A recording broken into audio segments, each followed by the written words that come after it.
Her name's Cherish. And her last name? Perrywinkle with a P. Pa 21 June 2013, mwana uyu dzina lake Cherish Perrywinkle anali ndi mayi yake ndi aziphwake awiri amakayang'ana zovala. Amayi ake analibe ndalama. Analibe ndalama nali osauka. Ndi ali kumene kuja kuyang'ana zovala, abambo ena ake anaona kuti akuvutika alibe ndalama. Right, and he was standing in the doorway looking right at us. He said, "You look like you have your hands full. I have a couple of little ones." Mzibambo anayima pa khomo dzina lake anali Donald Smith, anali zaka 56. Anawawuza kunena kuti iye ali ndi ndalama $150 kuti akazi ake abweretsa angowatenga onse apite nawo ku shopu kuti akagulire zinthu kumene koko akadikirirenso mkazi wakeyo. Amayi anawo faita analibe ndalama anavomera kukwera galimoto vani ya mzibambo kuti sakumudziwa kutenga anawo atatu kumulondola kukwera naye galimoto kutani kumapita ku grocery ina yomwe amati tipite ku shopu inayo. It was dark. There were blinds on the windows. There was no seat in the middle, and the passenger seat was pushed all the way down. Anafika di mu shopu muja, mbambo uja anawuza amayiwo ndi anawo kuti ziyang'anani zomwe mukufuna musankhe zomwe mukufuna tikudikira akazi anga kuti abweretse ndalama zimene ndimati akubweretsa zija. Ndi apo mukuwaona ngozungulira akuyendapo ma aro akuonesawo ya blue ya orange ndi ya yellow ndi mwanayo Cherish Perrywinkle onse angozungulira ku shopa mutimo mu shopu muja kutenga zinthu. Kenako mzibambo uja anawuza amayiwo kuti nthawi ikutha anali ndi njala ndeti ndikupita pakona apo ndikagule chani ndigule chakudya koma kona inali ya mu shopu momwemo McDonald's. Nde mwana uja anamulondola mzibambo ifa amayi anavomera kuti achabwino aguleni zakudya nawo. Mwana uyu analondola abambo aja kumati akupita kukagula zakudya chichi koma anapezeka kuti sanapite pa grocery anapeza kuti atuluka naye mwana uja. Malomota apite pa McDonald's nkati mwa shopu atuluka naye mwana uja nkumapitirira akupita kumene kuli vani yawo. Amayi ake amangoti mwana akugula chakudya mu shopu momwemo. Abambo aja anamutenga kupita naye ku vani muja kukwera vani kuchita drive away.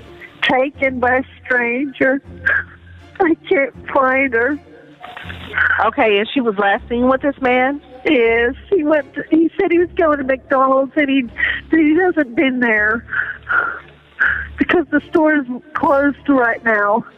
I had a bad feeling about him. Okay, how long have you been looking for you? When was the last time you saw your daughter? How long ago?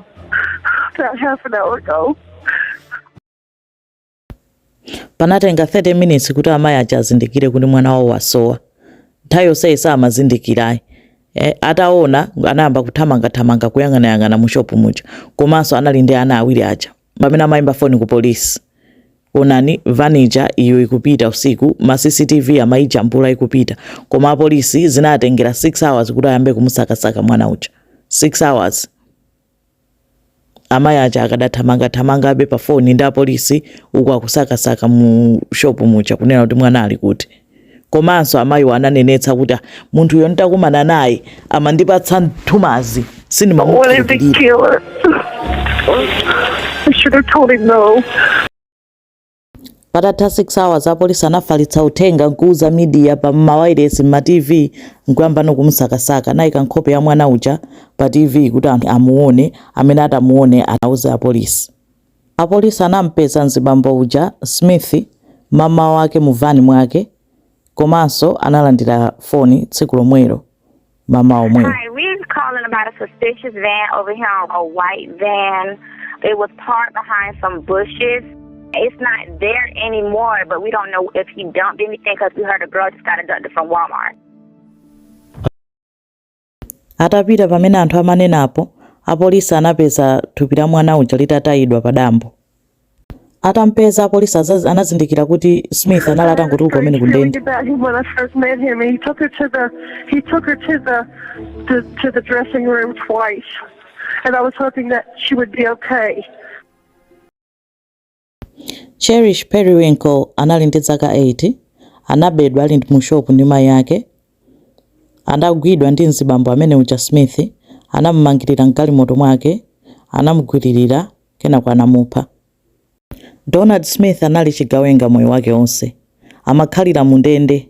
Akatuluka amangokhala pang'ono kupanganso choyipa nkubwerera. Anali wachifamba weniweni. Zithunzi zake izi maulendo onse wakhala kupita mundende kuyambira ali wachinyamata nkumafika pokalamba chomwe chinatsala chomwe amanena nchone kuti afuna azatani azavulaze mwana ndi amayi aja anapanga chibwana kwambiri kunsiya mwana kuti apite ndi munthu osamudziwa chifukwa choti amangooneka ngati munthu wabwinobwino anaphetsa nazo mwana. Chaka cha 2018 anapita ku koti kukazengedwa mulandu wokupha. What did he say to you when you walked out the front door of the Dollar General? If you really want that dress, I'll get it for you. He got snappy with me because I wouldn't get in the van. Donald Smith anapezeka olakwa pa milanduyi ndipo amayi ake a Cherish Perrywinkle analandidwa ana onse otsala awiri chifukwa cha negligence yawo kusiya mwana kuti atengedwe ndi munthu wachifwamba mpaka mwana kuphedwa.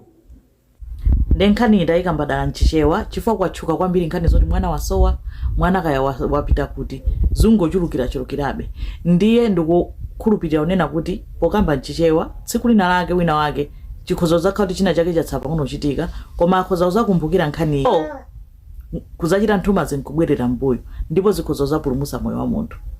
YouTube The Jackie Show pa YouTube. Just click subscribe. Thank you.